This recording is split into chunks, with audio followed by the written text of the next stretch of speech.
Hello दोस्तों, शिव शिव नमस्कार। दोस्तों, आज मैं आप लोगों को एक कहानी सुनाने जा रहा हूँ। ये कहानी भी है और एक प्रश्न भी है। आप लोग इसको ध्यानपूर्वक सुनिएगा।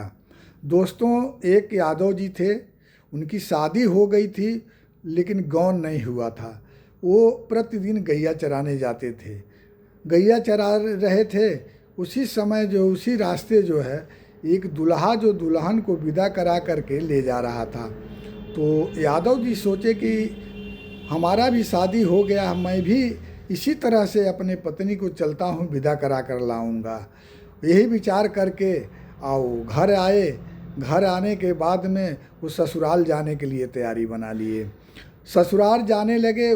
रास्ते में सोच रहे हैं कि मैं ससुराल अपनी पत्नी को विदा कराने जा रहा हूँ, कोई खबर मैं नहीं दिया हूँ, न गमन हुआ है, तो पता नहीं हमारे सास और ससुर हमारे पत्नी को हमारे साथ विदा करेंगे कि नहीं करेंगे। यही सोचते विचारते हुए चले जा रहे थे। तब तक रास्ते में एक मंदिर था, उसमें शिव जी विराजमान थे उसमें। तो उसने उस मंदिर में पहुंच गया। मंदिर में जा कर के शिव जी का प्रणाम किया। प्रणाम करने के बाद में उसने बोला कि हे प्रभु, मैं अपने ससुराल अपने पत्नी को लेने जा रहा हूँ। अगर हमारे सास और ससुर हमारे पत्नी को हमारे साथ अगर भेज देंगे, विदा कर देंगे, तो मैं जब उधर से वापस आऊँगा तो अपना सर आपको चढ़ा दूँगा। यही बोल करके उसने यादव जी ससुराल की तरफ चल दिए। जाते जाते जब ससुराल के बाहर, गांव के बाहर पहुँचे, तो वहाँ पर एक लड़का मिला। तो लड़का से बोले कि जाओ, फलाने हमारे ससुर हैं, उनसे बोल दो कि आपके दामाद आए हुए हैं। तो वो लड़का गया और जाकर उनको बोला, उनके ससुर को बोला, यादव जी के ससुर को बोला कि आपके दामाद आए हुए हैं और आपको बुला रहे हैं। तो जब वो ससुर जी सुने तो चिंता में पड़ गए कि भाई बात क्या है, अभी गौन भी नहीं हुआ है और कोई सूचना भी नहीं दिए हैं, अचानक कैसे आना हो गया। चलो बुला कर लाते हैं और पूछते हैं।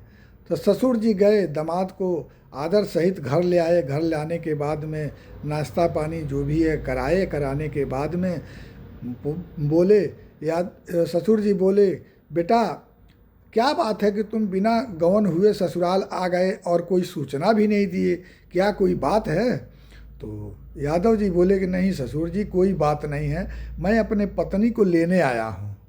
तो ससुर जी बोले कि बिना कोई तर तैयारी के, बिना सूचना के, बिना मुहूर्त के मैं कैसे अपने लड़की को विदा करूँगा? तो बोले हमको कोई मुहूर्त या कोई तर तैयारी की ज़रूरत नहीं है, आप हमारे साथ हमारे पत्नी को विदा कर दीजिए, मैं लेने आया हूँ। तो ससुर जी बोले अभी कोई व्यवस्था भी नहीं है, कोई व्यवस्था नहीं है, कैसे मैं विदा कर दूँ? तो यादव जी बोले कि देखिए, डोली कहार की व्यवस्था कर दीजिए, बस हमारे पत्नी को हमारे साथ विदा कर दीजिए, बस इतने चाहिए हमको। सास ससुर आपस में विचार किए कि अगर बेटी को विदा नहीं करते हैं तो कहीं दामाद जी नाराज़ तो नहीं हो जाएंगे। तो चलो जो भी कुछ व्यवस्था होता कर देते हैं और डोली कहार की व्यवस्था कर देते हैं। तो सास ससुर मिल कर के जो भी थोड़ी बहुत व्यवस्था था उसको किए और डोली कहार की व्यवस्था कर दिए। सुबह बेटी को दुल्हन बना करके उस डोली में बैठा दिए। फिर सोचे कि ये कि पहली बार जा रही है, रास्ते में इसको प्यास लगी या कोई और आवश्यकता पड़ी तो कौन इसको पानी पिलाएगा। तो उसने उस दुल्हन की छोटा एक भाई था, तो उस भाई को भी उस डोली में दुल्हन के साथ बैठा दिए। बोले जाओ तुम अपने बहन का ख्याल रखना, जो भी आवश्यकता हो उसको पूरा करना। तो दुल्हन के साथ दुल्हन का भाई भी उस डोली में बैठ गया। फिर वहाँ से विदाई हुई, दोनों चलने लगे। चलते चलते जब मंदिर के पास आए तो यादव जी बोले कहारों से, हे कहार भाई, आप लोग थोड़ा डोली यहीं पर रोको, थोड़ा मंदिर से मैं होकर आता हूँ। तो डोली वहीं रुक गई और यादव जी मंदिर में गए। मंदिर में गए तो महादेव जी से बोले कि हे प्रभु, मैंने जो कह कर गया था कि हमारे सास और ससुर हमारे साथ हमारे पत्नी को विदा कर देंगे तो अपना सर चढ़ा दूंगा। तो हे प्रभु, मैं अपना सर मैं आपको चढ़ा रहा हूँ। वहीं पर तलवार टंगी हुई थी, तलवार को उठाए और अपना सर काट दिए। काटने के बाद में अब देरी होने लगा। तो दुल्हन सोची कि अभी तक मंदिर से वापस नहीं आए, तो अपने भाई से बोली कि जाओ भाई देखो मंदिर में क्या कर रहे हैं, बहुत लेट हो रहा है, धूप हुए जा रहा है। तो भाई बोला ठीक है दीदी, मैं देख करके आता हूँ। तो भाई जब उस मंदिर के अंदर घुसा तो देखा जीजा का सर कटा हुआ है। तो उसने बहुत चिंतित हुआ। उसने सोचा कि अगर इधर उधर देखा उसने तो कोई नहीं था। तो सोचा कि अगर मैं यहाँ से जाकर दीदी को बताता हूँ कि जीजा का सर कटा हुआ है तो दीदी यही सोचेगी कि हमारे भाई ही हमारे पति का सर काट दिया। इससे अच्छा है कि मैं भी अपना सर काट लेता हूँ। तो वो भी तलवार उठाया, अपना सर काट लिया।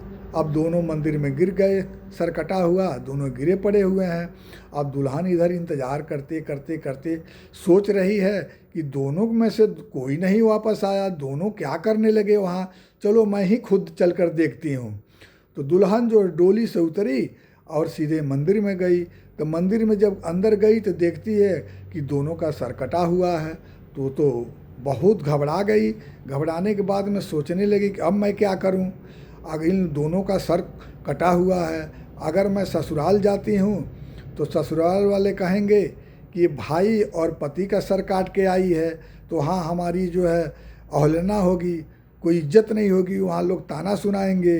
अगर मायके में जाती हूँ तो वहाँ का लोग भी ताना सुनाएंगे कि अपने भाई और पति का सर काट के आई है। तो इससे अच्छा है कि मैं भी अपना सर काट लेती हूँ। ज्यों ही तलवार उठा करके अपना सर काटने जा रही थी त्यों ही शंकर जी प्रकट हो गए। बोले बेटा तुम लोगों के भक्ति से मैं प्रसन्न हूँ, बोलो क्या चाहिए तुमको।